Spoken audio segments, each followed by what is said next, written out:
NXT. Let's get into it. August 13th, 2024. Pretty fun show. A lot happened, in terms of championships changed hands, and we got some stuff building up for No Mercy. Just a really solid show. I think they probably try to do a little too much, which is usually the case with NXT, trying to squeeze 7 or 8 matches into a 2-hour show. Probably not the best idea, but it was okay. So the first thing we see tonight is Wes Lee. Wes Lee is wearing a backpack. It looks like he's going to school. I'm not sure that's the visual you were going for when you just turned heel, but that's the visual we're stuck with. From there, Ethan Page shows up. He's got his own little special microphone. He comes out, blandly cuts a promo about people not taking the title from him, and he's interrupted by Joe Hendry, who also has his own microphone. Joe Hendry talked about stealing Ethan Page's thunder at Heatwave, and then Wes Lee stealing his thunder last week. At this point, Ethan Page had gotten tired of Joe Hendry, told him to go back to TNA, and then asked why he was here anyway. Joe Hendry said he's here for the title, like everybody else. Ethan Page then said he doesn't believe in Joe Hendry, and his song makes him sick, and he's on his 14th minute of the 15 minutes of fame, and that if they were to wrestle, he would expose him for being a flash in the pan. Joe Hendry says that he's been making people believe for 10 years, including Hall of Famers like Kurt Angle, Booker T, and Shawn Michaels. Then Joe Hendry mixed his song into where he's going to take the NXT title, and Wes Lee then attacked Joe Hendry after Ethan Page disappeared. So, good segment between Wes Lee and Joe Hendry. That was the best part of the segment, was Wes Lee kicking Joe Hendry in the face, because it was the most surprising segment. Ethan Page just continues to tread water. I don't feel like he's really stepping his game up in any way. He just seems to be there. He's just present. Later on, Wes Lee cuts a promo trying to explain why he did what he did to his good buddy Zachary Wentz last week. He said Zachary had let him down again, just like he let him down 2 years ago when MSK died. And he says that everybody doubted him. People thought he was only going to be a tag team guy. He was going to get another partner. But he literally broke his back to become a top guy in NXT by himself, and he alone achieved greatness. Meanwhile, Wentz reunited with Trey Miguel and TNA, and they all forgot about him. They abandoned him, and he broke his back to become the top guy. He says, well, now he's tired of being Zachary Wentz's caretaker, tired of being the guy that has to make sure he doesn't miss flights, that he gets to places on time. He's tired of it. And then he says when they finally have their match, it's all said and done, WWE superstar Wes Lee will wish Zachary Wentz the best of luck in his future endeavors. And he can go back to TNA. Then, which was a great line, we wish you the best in your future endeavors. I haven't heard that one in a long time. That's a good one. That's a classic. That's the Johnny Ace classic right there, boy. My God. At that point, Pete Dunne, with his stiff neck, he just shows up. He had showed up a little bit earlier as he had talked in a promo after Trick Williams. Trick Williams basically told a story of how he had to figure it out, because that's the gimmick between Trick Williams and Pete Dunne. They got to figure it out. You got to figure it out. Whatever it is, you have to figure it out. So Trick Williams basically said he was a problem solver. He's always been the one to solve a problem. He told a tale of some upperclassmen in college throwing rocks and bricks through the window of his car, and he chased them back to the dorm room, and he says, it didn't work out for me, but by the end of the year, I figured it out. I wouldn't tell that story. I wouldn't tell a story in which I charged into a small dorm room and tried to fight 3 guys, got my ass beat, and then was like, oh, I got him though later. I don't know, man. Maybe not. I don't know. I don't want to tell that story. Anyway, Pete Dunne says he's not giving Trick Williams a rematch, and that he's moving on to the title. So that brings us back to the Wesley segment. Because he's like, finally, somebody's trying to figure it out. I want the NXT title. And Joe Hendry attacks Wesley from behind, which leads to Pete Dunne jumping in as a three-way brawl between the three. Later in the broadcast, Ava announces a triple threat match. The winner will challenge Ethan Page at No Mercy.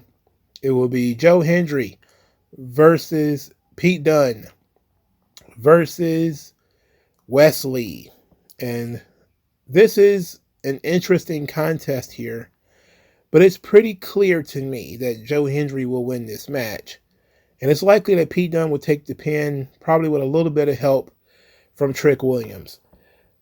So Joe Hendry perhaps been in the main event of a NXT pay-per-view when he hasn't even worked a TNA pay-per-view main event yet. I don't think so. He's been in TNA for like 3 or 4 years, at least 2. I don't think he's worked a pay-per-view main event yet. Not a singles match anyway. Maybe some kind of tag team gimmick, but not a singles match. And to think that he might be main eventing an NXT pay-per-view, and hasn't even been officially signed to the roster yet. He's probably unofficially signed, if we're being honest, is quite an achievement. And it's a testament to how over he is. Very over. And I just found out he's like 36, which is crazy. He's older than I thought he was. It's one of those times I went to Sportster and they started telling you how old everybody is.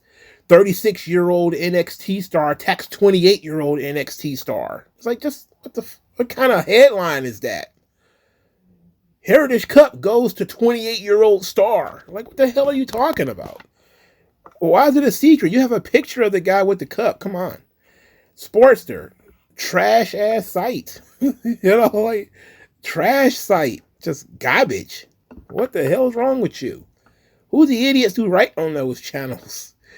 You're a moron. Anyway, interesting piece of business this was, introducing Joe Hendry, but they're also kind of booking him like he's not going to stick around. So I don't know. You would put the rocket on somebody if you have no intention of them sticking around. But why waste a good thing? Hendry is over, and Ethan Page could use somebody like him, I guess, to work with. And clearly Pete Dunne is going to end up working with Trick. And it's also pretty clear that Wentz is going to work with Wesley. So I liked the Wesley promo. I thought it was very good. His performance of it was a little bland for me. His look is a little bland. He needs to jazz it up some. I'm not sure how. I'm not saying put like a leather vest on him, with the quirky shades or anything like that, but he just comes out and he looks like he went to the grocery store. He just doesn't jump off the page. I know he just turned heel. Maybe give him a little bit more time. Okay. But I liked the promo. I thought the promo was good. Him saying that he was abandoned, that's a way of telling the story. We know that Wentz was fired, but he also has a issue, a legitimate gripe that he was left by himself to try to figure this stuff out about what he's going to do as a solo act.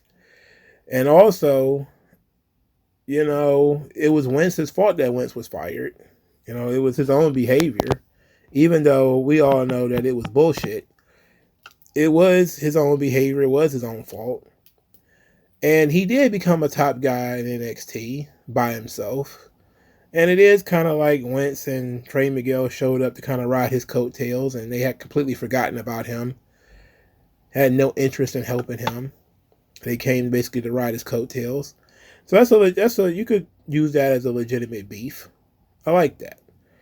So the content was fine. Maybe it was the delivery that was a problem. Maybe it was just my general dislike of Wesley, but if he does good, I'll get over it. But he hasn't really done anything amazing yet. All right, Charlie Dempsey. He wins the Heritage Cup with a little help from Ren Sinclair. He won 2-1. He won the 4th rounds and the 5th round. In the middle between, I think, the 3rd and 4th rounds, Ren Sinclair was smacking him to try to wake him up, to get him to focus up. And he ended up winning the next 2 rounds. But she actually cheated in the 5th round by yanking his leg, Tony D'Angelo's leg, off the 2nd rope, made him fall to the floor. And then Dempsey followed up with a double underhit suplex, which is an interesting finish. And WWE is an interesting finish. It was a fun match. I like both of these guys. I wasn't bored by it. It's just the silly rules of the Heritage Cup with the rounds and all that kind of stuff it sucks. But Dempsey has been trying to get this cup back for 3 months, and he's been on the fence about Ren Sinclair, and she actually helped him win. So he's going to warm up to her, no doubt. Meanwhile, Tony D'Angelo is likely going to be chasing Obafemi, because as he was trying to explain how he lost the Heritage Cup, Obafemi cut him off because he's going to the ring for his big match with Otis. And Obafemi defeated Otis in probably one of the more fun matches I've ever seen. And Otis was laying his stuff in, like, he was throwing those haymakers, and he was hitting them with, like, Vader bombs and stuff. It was crazy. I mean, they really did a good job of finding somebody who's not as tall as Obafemi, but somebody who's big and can, force Obafemi into a defensive position.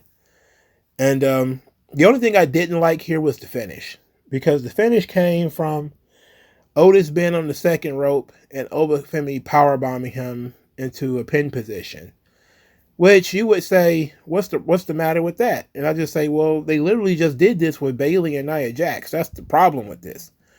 And you would think that somebody as jacked as Obafemi would be able to pick up Otis on his own and wouldn't need that 2nd turnbuckle help.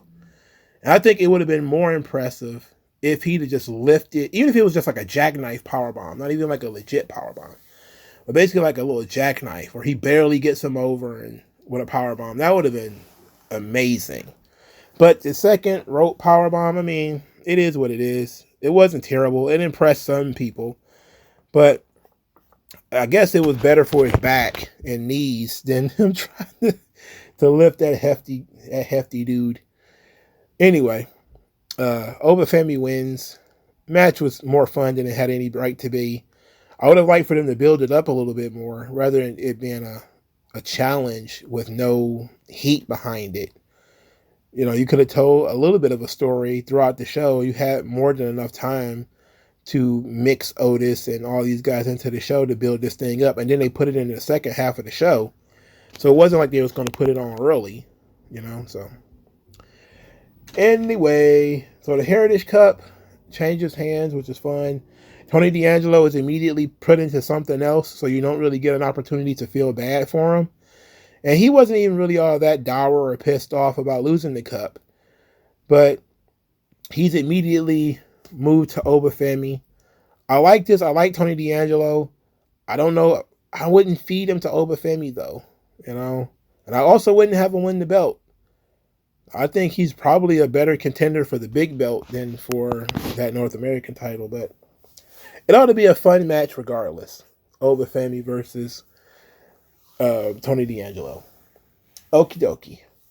So Ava set up a 6-woman gauntlet for next week. It will feature girls who have never had a championship match before. And she picked 6 girls at random out of a tumbler. And she picked Adriana Rizzo, Ren Sinclair, Sol Ruca, Jada Parker, Kendall Gray, and Carmen Petrovich. They will all compete in a gauntlet match. The winner will fight Roxanne Perez for the title at No Mercy. So this ought to be interesting. I fully expect Sol Ruca to win this thing. Why wouldn't she win it? I guess the only other option you got is Jada Parker. Like, those are the only two that I'm looking at this thing and saying that they're pay-per-view ready. Everybody else is either barely on TV or they're nondescript, like, Kendall Gray. So it ought to be interesting at the least. And so after Kendall Gray was announced, then we got an issue between Kendall Gray, Brinley Reese, and Izzy Dame. Apparently, they all went to the same tryout, which was, I think, a SummerSlam 23 tryout. I think that's what they were saying. And that's where Kendall and Brinley became friends, and Izzy Dame was there. And she talked about how she deserves to be in this championship gauntlet more than Kendall. And Brinley Reese had something smart to say, so they ended up having a match where Izzy Dane won the match, which doesn't do her any good. But it seems like they might actually, if they're not going to wait until No Mercy to introduce somebody new, because apparently both Julia and Delta are on their way to NXT. And I'm pretty sure Stephanie Vacker is just waiting. Apparently, from the people that I've seen talk about Julia, her last match is the 19th. The 19th of August, I should say. Let's be specific. And No Mercy is in September. So it's at the end of the month. So by then, all three of them should be prepared for NXT. So one of them is going to end up popping up at No Mercy. And I'm pretty sure everybody's thinking it's going to be Julia, because she's been the one that's probably been prepared the longest. But it's going to be an interesting scenario when they do this, because having Roxanne beat pretty much a tomato can, like all of these girls, like outside of Jada Parker and Sol Ruka, they're tomato cans, all right? So outside of that,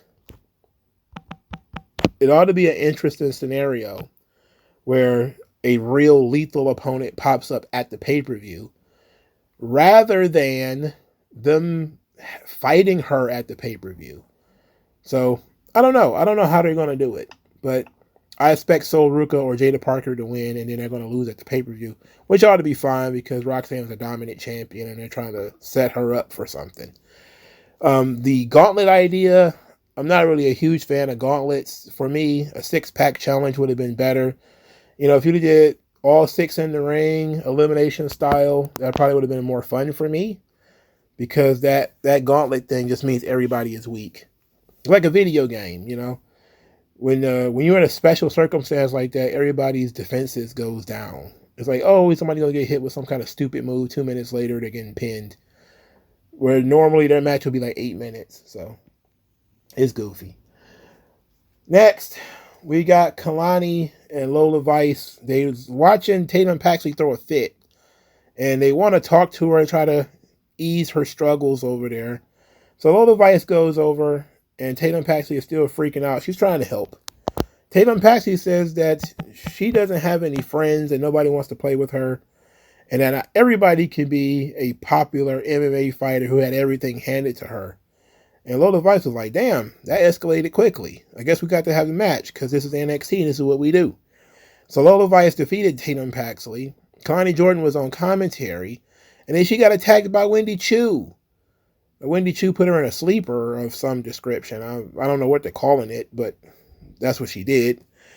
Then that distracted Lola Vice, but Lola Vice was able to overcome the distraction and defeat Tatum Paxley with a spinning back fist, even though it was more like a spinning elbow. So this is the situation that we're in. It seems that Lola Vice is going to fight Wendy Chu next week, I think. Did I see that graphic? It might. So Lola Vice is falling off a cliff. She's a baby face, but she went from being one of the more over baby faces to now stuck in the mids.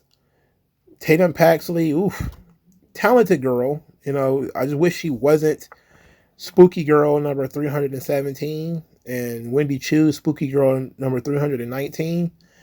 I wish they were a little bit more individual, and it wasn't this, because I could probably get behind them if it wasn't this. Next, Lexus King called Eddie Thorpe's music demonic. He called EDM music demonic. Well, they play it in gay bars and they take ecstasy when they listen to it. So yeah, or is that not PCP? The stuff you put on your tongue. What is that? It is PCP, right? The tabs. Yeah, it is demonic. I don't know, man. I don't like rave music personally. Not a big rave guy. It's very noisy. I'm falling on the side of Lexus King here, where this EDM music is not fit for God's kingdom. In any event, this match was also not fit for God's kingdom, but gracefully, it was only like 3 minutes. So Eddie Thorpe loses to Lexus King via the coronation. I hope this is the last time they wrestle, because I feel like they wrestled 100 times, even though it's probably only the second time. DJ Tatanka's going nowhere fast. It feels like he's just been in his jobber stage for a really long time. You think his disappearance and reappearance, something would change, but no, no, nothing's changed. He's in the same situation he's been in. The Metaphor, Lash Legend and Jakara Jackson, they got into a war of words with Fallon Henley, JC Jane, and Jasmine Nix. Once more, Fallon Henley is jealous of these athletes, and they turn to her and say, well, Jasmine Nix was an athlete. And they say, well, that's different, because Jasmine recognizes that we are her mentors, and that everybody else, if they were smart, they do the same thing, which clearly they're not.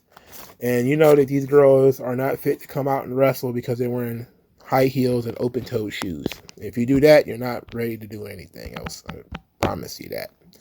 Next, Brooks Jensen cuts a promo, claims that he was on rock bottom, and then one person, it was Shawn Spears. This sucks. The hillbilly Sami Zayn has now linked up with the worst wrestler in the world. I'm sorry, I shouldn't say that. Let's not be hyperbolic. One of the worst wrestlers in the world. Shawn Spears is certified silver medal trash. All right? Just garbage. From throat to scrote. He's garbage. All right? Just trash. Now, this becomes an issue for Malik Blade and Idris and Nofe, because they all came in with Brooks Jensen. And they know that Josh Briggs is over in Japan, so somebody's got to look after Brooks Jensen. They figured it might as well be them. And so they're going to go and have a chat with him next week, apparently, so they're going to go get beat up by him, whatever. Hank and Tank are going to wrestle the Good Brothers. That's going to be a waste. That's going to be a bathroom break for everybody involved. And we finally get to the Chase U part. So Chase U, they got jerseys now. So Chase U has basketball jerseys. Why is taking them all this time to get jerseys, where they could have had baseball jerseys and football jerseys and all kinds of stuff at this point? They're just now starting to think outside of the box, so now they have jerseys. Thank you. Great. Andre Chase is still wrestling in a sweater, though, which has to be painful for him, because I know, AC or not, it's got to be uncomfortable for him to wrestle in a sweater. And I think he's wearing a long sleeve shirt too. I mean, goddamn. Cut the guy some slack. Anyway, in the backstage segment, everybody was very excited. Both Duke and Riley Osborne wished Ridge Holland luck, and they gave him the vote of confidence that he was looking for. At this point, Ridge Holland talked about how much he appreciated Thea, thanked everybody for giving him a chance, and promised that he would win the titles. A perfect setup for this thing to blow up in his face and for him to get pissy and turn on them. Also earlier, Axiom and Nathan Fraser talked about how they were locked in. No more chasing the speed title, no more singles work. These two guys are going to be the tag team champions forevermore. And a perfect setup for them to lose too, because they've been defending the titles pretty much every week. And in classic Click fashion, if the Click is booking it, what they will do is they will have you defend the title over and over and over and over again, so you look like you're great, and then you lose. So they have like 3 title defenses in a row, and then they lose. So Axiom and Nathan Fraser actually lose to Ridge Holland and Andre Chase. Chase University are the tag team champions again, which is great. It really capped off this Ridge Holland story. They do a really good job with Chase University. Like, Chase University, with the exception of Thea Hill constantly losing in her women's title match, they actually give the people a reason to support them because they win. Like this is the second tag team title they won. This is the second tag team title for Andre Chase. When people get more into it when you back a winner. And so the reason Chase University still works is because Thea Hill is a perfect underdog. If she loses, which she eventually has to win, but if she loses, you can always blame it on her youth. There's always people floating around outside the ring, all kinds of stuff. But when it comes to the other members, they actually cash in and back up what they say sometimes. So people believe in them. And this gimmick has been going on for like 3 or 4 years. I remember correct. I believe Chase University started up either right at NXT 2.0 or just before NXT 2.0. I'm not sure which. I think it was right at NXT 2.0. And that was like almost 3 years ago. Right? So they've been running hard and still getting great reactions, and people still care about them all this time, where most acts don't get enough juice out of what they're doing, especially if they're not, main event guys, top level main event guys. But Chase University are very solid mid-carders. They win some, they lose some, but people are constantly into everything that they do. And I'm talking about emotionally into it. Just everything about the group, people are bought in. So this is great. Now, Axiom and Nathan Fraser, they've had their internal struggles for the last couple of weeks. Now they finally lost the titles. The general idea is that now it's time for these guys to go their separate ways. And I agree with that. I wasn't really a big fan of the tag team. They're very generic. There was no spice to them. They gelled in so much that they wrestled a similar style.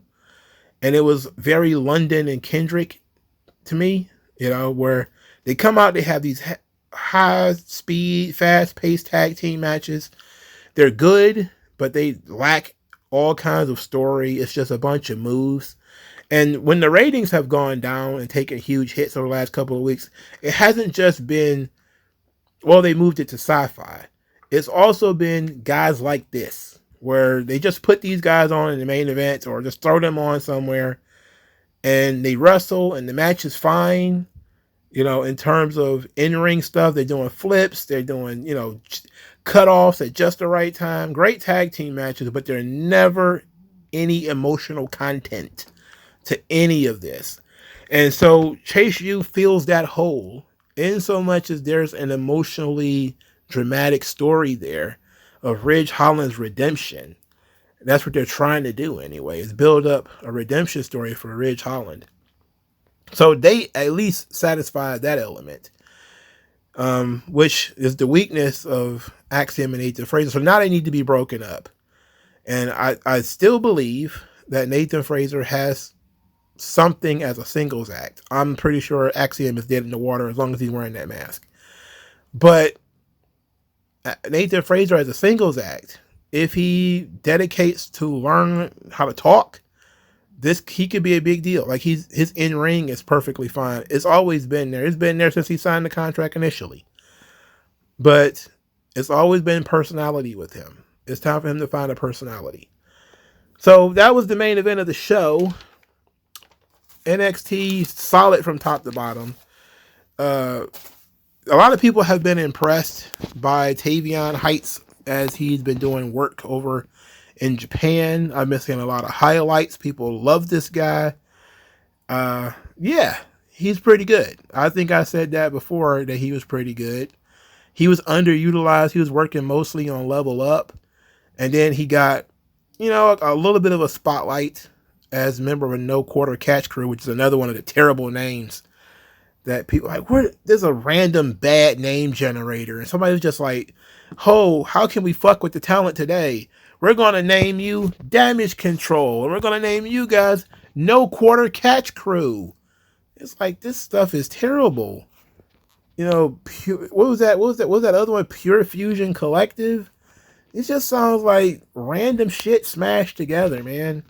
Like random, undone spaghetti and random undone elbow macaroni in the same bowl. This stuff is terrible.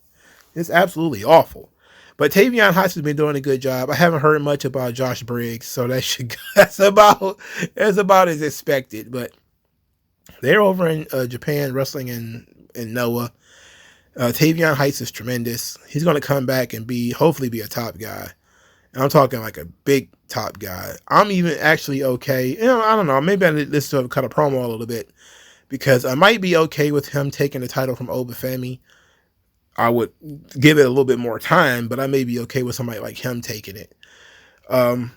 Trick Williams, the Trick Williams stock, I guess you got to say, of the week. Because I believe that Trick Williams should be the star of this show. I've said that a long time ago. The amount of time he got on this show was minimal. His story has moved on without him, because he is feuding with Pete Dunne, and Pete Dunne has moved on. And look, I understand that Trick Williams is not in the main event next week, and that's the right decision considering he just lost. But he should be featured on this show more. Again, he should be the central figure of this show. And he's not, so I don't know. Wesley getting his spotlight was the right thing to do. Giving spotlight to Joe Hendry is the right thing to do. So I guess if you're asking me what could I cut, I think something like the Izzy Dame segment, the match and segment. You don't really need that. There's probably some other segments. I don't have the paperwork in front of me right now, but you probably could have got rid of those and got Trick Williams in the ring with the people to cut the promo, and so that they could see him and feel the energy and they could build something from that. I just feel like even when John Cena wasn't the champion, even when John Cena wasn't the guy at that time, he wasn't having his moment in the sun, he was still featured. Hulk Hogan, when he wasn't the champion, he was still featured. And I know people are going to get into the comment section, he's not those guys. Look, if you can't understand the concept of an example, your IQ is too low to be on this channel. All right. So I'm just saying he should be the star of the show. He should be featured more. He's not. So you're begging the question, if he's not the star of the show, or is it just they're taking a step back, which, they might be, and that's fine. Ethan Page is the champion. You want to give him some face time. All right. But you're giving Pete Dunne face time. Nobody's going to be more invested in NXT because Oatmeal Face is on television. Oh, I'm being the baddest man in NXT. I'm on Raw and NXT. How you like me now? Did you figure it out? No, I haven't figured out why Triple H loves this guy so much. He's been in WWE almost 10 years. Almost 10 years for Pete Dunne. Holy guacamole.